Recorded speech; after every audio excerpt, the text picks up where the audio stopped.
আগামী বৃহস্পতিবার সৌদি আরব আরাফার ময়দানে সকল হাজিরা অবস্থান করবেন। আগামী বৃহস্পতিবার এই ইয়াউমুল আরাফা অত্যন্ত দামি, অত্যন্ত শ্রেষ্ঠ সম্মানিতা মা বোন, আমরা আল্লাহর নবী সাল্লাল্লাহু আলাইহি আরাফার দিবসে কি কি আমল করতে বলেছেন, কি কি নামাজ পড়ব, কত রাকাত নামাজ পড়ব, কি কি জিকির করব, আরাফার দিবসের মর্যাদা কি আমরা প্রথমে জানব, তারপর কি কি আমল করব, কি কি জিকির করব, রোজা কয়টি রাখব, কি কি বারে রোজা রাখব। আমরা যদি ভিডিওটি মনোযোগ দিয়ে যদি আপনারা শোনেন, আপনাদের সকল বিষয় সমাধান হয়ে যাবে। সঠিকভাবে আরাফার দিবসে আপনারা ইবাদত বন্দেগী করতে পারবেন। আরাফার দিবসটা কতটা দামি, আল্লাহর নবী সাল্লাল্লাহু আলাইহি ওয়াসাল্লামের কথাগুলো শুনলে অবাক হবেন।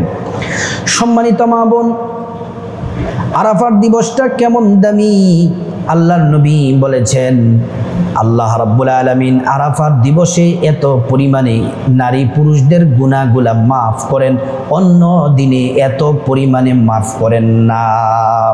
শুধু তাই নয়, জাহান্নামে যত মুসলমান নারী পুরুষ আছে, আল্লাহ রাব্বুল আলামিন এই আরাফার দিবসে এত পরিমাণে জাহান্নামী বান্দাদেরকে আল্লাহ মাফ করেন, অন্য দিনে এত পরিমাণে আল্লাহ পাক মাফ করেন না। হাজিরা আরাফার ময়দানে হাজার হাজার লক্ষ লক্ষ হাজি ইবাদত করবে, কান্না করবে, জিকির করবে। সম্মানিত মা বোন, আরাফার দিবসে বৃহস্পতিবারটা ইবাদতে কাটান, জিকিরে কাটান। সম্মানিত মা বোন, আগে ফজিলতগুলা বলে আপনাদেরকে বলে দিব, একটু ধৈর্য সহ মনোযোগ দিয়ে শুনুন। এই মাসটা হলো জিলহজ মাস। জিলহজ মাসের প্রথম 10 দিন অত্যন্ত দামি শ্রেষ্ঠ দিন। রমজান মাসের পরে সবচেয়ে সেরা দিন হলো জিলহজ মাসের প্রথম 10 দিন। আল্লাহ রাব্বুল আলামিন সে দিনগুলা সম্পর্কে কোরআনের মধ্যে আল্লাহ পাক কসম কেটেছেন। রাব্বুল আলামিন বলছেন, ওয়াল ফাজরি ওয়া লায়ালিন আশর। রাব্বুল আলামিন প্রথম নম্বরে কসম কেটেছেন ফজরের ভোরবেলার। আল্লাহ কসম কেটে দ্বিতীয় নাম্বার যে কসম কাটলেন, ওয়ালায়ালিন আশর, আল্লাহ তাআলা 10 রাতের কসম কেটেছেন। মুফাসসিরিনে কেরাম বলছেন 10 রাত হলো ওই 10 রাত, এই জিলহজ মাসের প্রথম 10 রাত। আল্লাহু আকবার। এই 10 রাত সেরা 10 রাত। নবীজি বলছেন, এই 10 দিন রাতে যে নারী পুরুষ আমল করবে, রোজা রাখবে, আল্লাহ রাব্বুল আলামিন এত পরিমাণে এই ইবাদত পছন্দ করেন, অন্য সময়ে এত পছন্দ করেন না। এই দিনগুলোতে যতটা পছন্দ করেন, আর যে নারী পুরুষ আমল করবে, ইবাদত করবে, তাদেরকেও আল্লাহ পাক পছন্দ করেন। সম্মানিত মা বোন, ভিডিওতে জিলহজ মাসের প্রথম 10 দিনে কি কি আমল, এটা নিয়ে ভিডিও করা হয়েছে। শুধু একটি কথা সেখান থেকে আমি রিপিট করতে চাই। আল্লাহর নবী সাল্লাল্লাহু আলাইহি ওয়াসাল্লাম যে আমলগুলো দিয়েছেন, এর মধ্যে একটি আমল ছিল জিলহজ মাসের 1 তারিখ থেকে 9 তারিখ পর্যন্ত রোজা রাখার জন্য আল্লাহর নবী বলেছেন। নবীজি সাল্লাল্লাহু আলাইহি ওয়াসাল্লাম 4টি আমল জীবনে কখনোই মিস করতেন না। 1 নাম্বার, আল্লাহর নবী আশুরার রোজা মিস করতেন না। 2 নম্বরে, আল্লাহর নবী সাল্লাল্লাহু আলাইহি ওয়াসাল্লাম 1 জিলহজ থেকে 9 জিলহজ পর্যন্ত রোজাগুলো রাখতেন।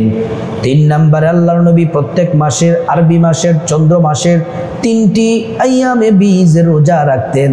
13, 14, 15 এই 3টি রোজা রাখতেন। 4 নাম্বার, আল্লাহর নবী সাল্লাল্লাহু আলাইহি ওয়াসাল্লাম তিনি ফজরের 2 রাকাত সুন্নাত কখনো ছাড়তেন না। সম্মানিত মা বোন, যারা 9টি রোজা রাখতে না পারবেন, কমপক্ষে আরাফার দিবসে রোজা রাখবেন। আগামী বৃহস্পতিবার সমস্ত হাজিরা আরাফার ময়দানে অবস্থান করবে।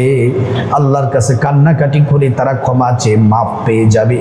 আমরা যদি রোজা রাখতে পারি, আমরা যদি ইবাদতগুলো করতে পারি, আমি বলবো কি কি ইবাদত, এই ইবাদতগুলো যদি করতে পারেন কপাল খুলে যাবে। তাদের সাথে আল্লাহ পাক আমাদেরকেও ক্ষমা করে দিবেন, মা বোনদেরকেও ক্ষমা করে দিবেন। বৃহস্পতিবার যেহেতু আরাফার দিবস, বৃহস্পতিবার রোজা রাখবেন। আর বাংলাদেশে 9 জিলহজ হচ্ছে শুক্রবার, 2টি রোজা রাখবেন, অর্থাৎ 8 জিলহজ 9 জিলহজ, অর্থাৎ আগামী বৃহস্পতিবার এবং শুক্রবার 2টি রোজা যদি রাখেন, অনেক আলেমদের মধ্যে মত পার্থক্য আছে, এই 2টি রোজা রাখলে আর কোনো মত পার্থক্য থাকে না, সব মত পার্থক্য চলে যায় এবং এই 2টি রোজা রাখলে আরাফার দিবসের রোজার সওয়াব আপনি পেয়ে যাবেন। সুবহানাল্লাহ। আরাফার দিবসের রোজার ফজিলত কি? আল্লাহর নবী বলেছেন, ইয়াউমু আরাফা আহতাসিবু আলাল্লাহ, আল্লাহর নবী বলছেন সিয়ামু ইয়াউমিন আরাফা আহতাসিবু আলাল্লাহ আইয়ুকাফিরু সানাতাল্লাতী ক্বাবলাহু ওয়া সানাতাল্লাতী বাদা।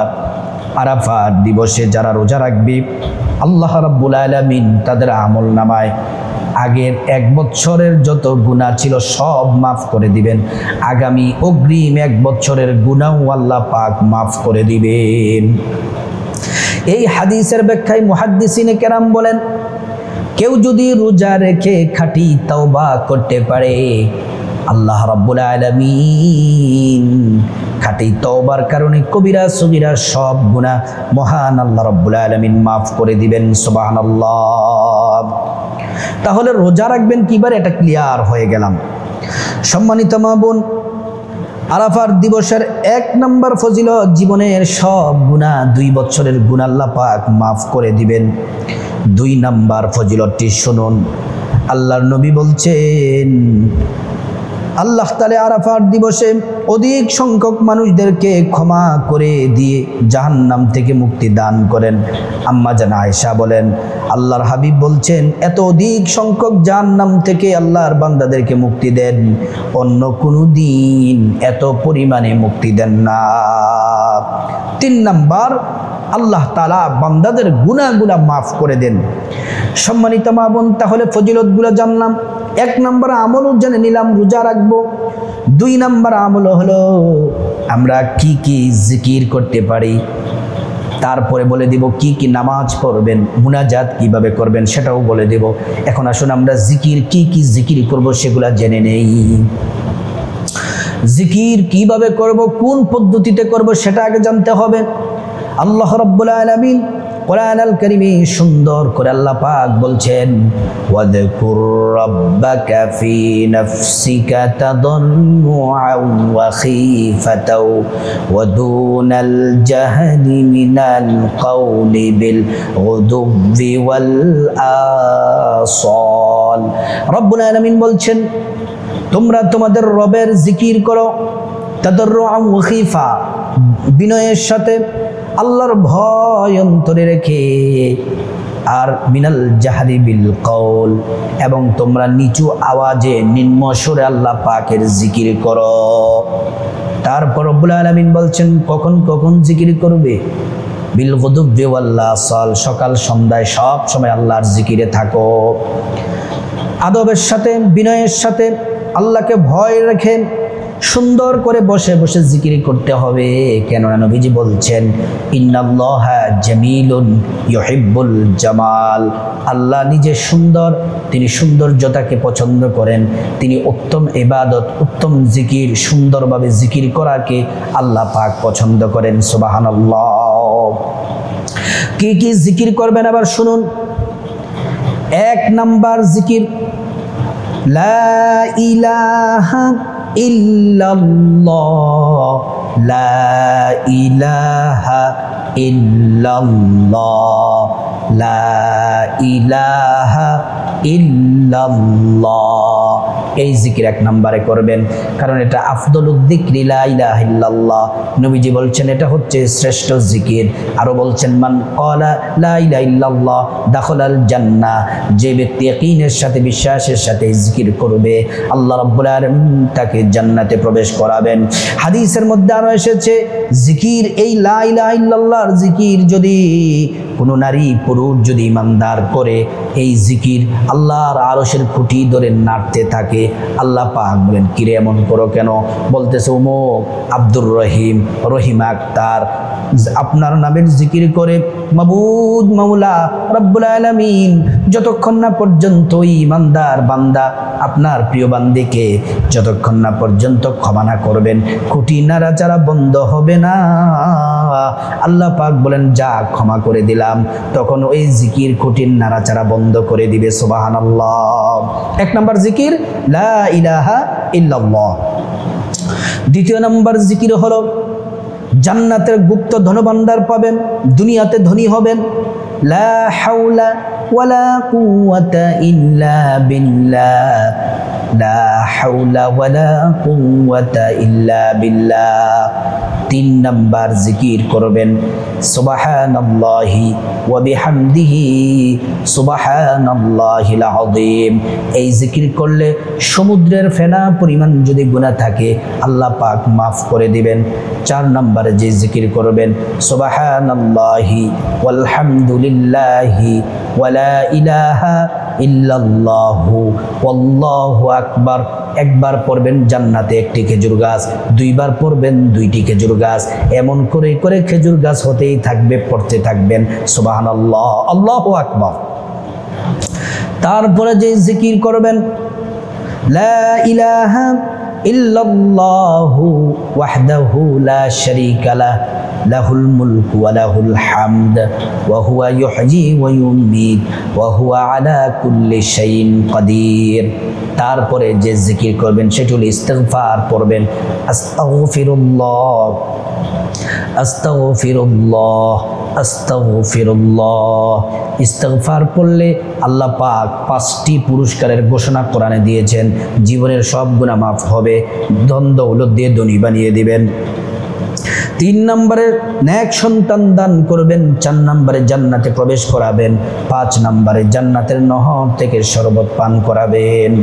তারপরে কোরআন আল কারীমের ছোট্ট সূরা সূরা ইখলাস পাঠ করবেন। কুল হুয়াল্লাহু আহাদ আল্লাহুস সামাদ লাম ইয়ালিদ ওয়া লাম ইউলাদ ওয়া লাম ইয়াকুল লাহু কুফুয়ান আহাদ। এটি পড়বেন 10 বার করে পড়বেন। 3 খতম কোরআন শরীফের নেকি পাবেন। 10 বার পড়লে জান্নাতে আপনার জন্য আল্লাহ ঘর তৈরি করে দিবেন। তারপরে দুরূদ শরীফ পড়বেন। নামাজের দুরূদ যদি পারেন নামাজের দুরূদ পড়বেন। তারপরে যদি নামাজের দুরূদ না পড়েন কমপক্ষে ছোট্ট দুরূদ পড়বেন সাল্লাল্লাহু আলাইহি ওয়াসাল্লাম সাল্লাল্লাহু আলাইহি ওয়াসাল্লাম। এই জিকিরগুলা করবেন। এবার আসুন কি কি নামাজ পড়বেন আরাফার দিবসে। 1 নম্বর 5 ওয়াক্ত নামাজ মিস করবেন না আরাফার দিবসে। পুরুষ যারা জামাতে তাকবীরুল্লাহর সাথে পড়বেন, মা বোনেরা সময় মতো নামাজ পড়বেন। বাসার মধ্যে সময় মতো ওয়াক্ত মতো নামাজ পড়বেন। নামাজের সুন্নাতগুলা পড়বেন, ওয়াজিবগুলা পড়বেন, নফল পড়বেন, তাহাজ্জুদের নামাজ পড়বেন। ওই দিন ওই রাতে তাহাজ্জুদের নামাজ পড়বেন। তারপরে আপনারা কমপক্ষে এই নামাজগুলো পড়ার পরে 4 রাকাত নামাজ পড়বেন, 2 রাকাত করে। প্রথম 2 রাকাত পড়বেন তাওবার নামাজ। জীবনে যত অপরাধ করেছেন সব অপরাধ থেকে মুক্তির জন্য তাওবার নামাজ পড়বেন। নিয়তটি এভাবে, আমি আল্লাহর সন্তুষ্টির জন্য 2 রাকাত তাওবার নামাজ আদায় করতেছি, আল্লাহু আকবার। তারপরে সূরা ফাতিহা পড়বেন। পরে আপনারা প্রথম রাকাতে কাফিরুন কুল ইয়া আইয়ুহাল কাফিরুন পড়বেন। দ্বিতীয় রাকাতে পড়বেন সূরা ইখলাস, কুল হুয়াল্লাহ সূরা পড়বেন। আর যদি কাফিরুন না পারেন আপনি যে সূরা পারেন পড়বেন 2 রাকাত নামাজ। আল্লাহ তাআলা এই নামাজ পড়ার মাধ্যমে জীবনের সব গুনাহ রব্বুল আলামিন মাফ করে দিবেন। তারপরে 2 রাকাত নামাজ পড়বেন সালাতুল হাজত নামাজ। এই নামাজ পড়বেন আপনার ধন দৌলত টাকা পয়সা রিজিক গুনাহ মাফ যা কিছু প্রয়োজন পূরণের জন্য এই 2 রাকাত নামাজ পড়বেন। এই 4 রাকাত নামাজ আরাফার দিবসে কমপক্ষে পড়বেন। এটি নফল নামাজ অতিরিক্ত। তারপরে যে জিকিরগুলা প্রথমে বলছি নামাজের পরে জিকিরগুলা করবেন, করে তারপরে সর্বশেষ মুনাজাত দিবেন। একটু পর পরে মুনাজাত দিবেন, কারণ সারাটা দিন ইবাদত করবেন, রেস্ট নিয়ে ইবাদত করবেন। মালিক হাত তুলে চোখের পানি ছেড়ে দেবে, আমি পাপী তাপী গুনাহগার বান্দা, আসমানের নিচে জমিনের উপর আমার চেয়ে পাপী কেউ নাই, আপনি আজকে আরাফার দিবসে মাফ করে দেন। বৃহস্পতিবারে এটা বলবেন, আল্লাহ মাফ করে দিবেন। তারপরে আল্লাহ রাব্বুল আলামিনের কাছে বলবেন, আল্লাহ আমাকে রিজিক দেন, রিজিক দিবেন, বিপদ থেকে মুক্তি দেন, বিপদ থেকে মুক্তি দিবেন, ধন দৌলত যা কিছু চাইবেন আল্লাহ দিবেন। আর এত পরিমাণে জাহান্নাম থেকে বান্দাদেরকে, নারী পুরুষদেরকে মুক্তি দেন, অন্য দিনে দেন না। যাদের মা বাবা আত্মীয় স্বজন আমাদের কবর দেশে চলে গেছে, তাদের জন্য চোখের পানি ছেড়ে ছেড়ে আমরা আল্লাহর কাছে মাফ চাইব, আল্লাহ তাদেরকে মাফ করে দিবেন। সম্মানিত মা বোন, ইয়াউমুল আরাফার দিবস, এই শ্রেষ্ঠ দিনে আমরা যেন আল্লাহর সন্তুষ্টির জন্য এই ইবাদতগুলো করতে পারি। আল্লাহ পাক আমাদেরকে তৌফিক দান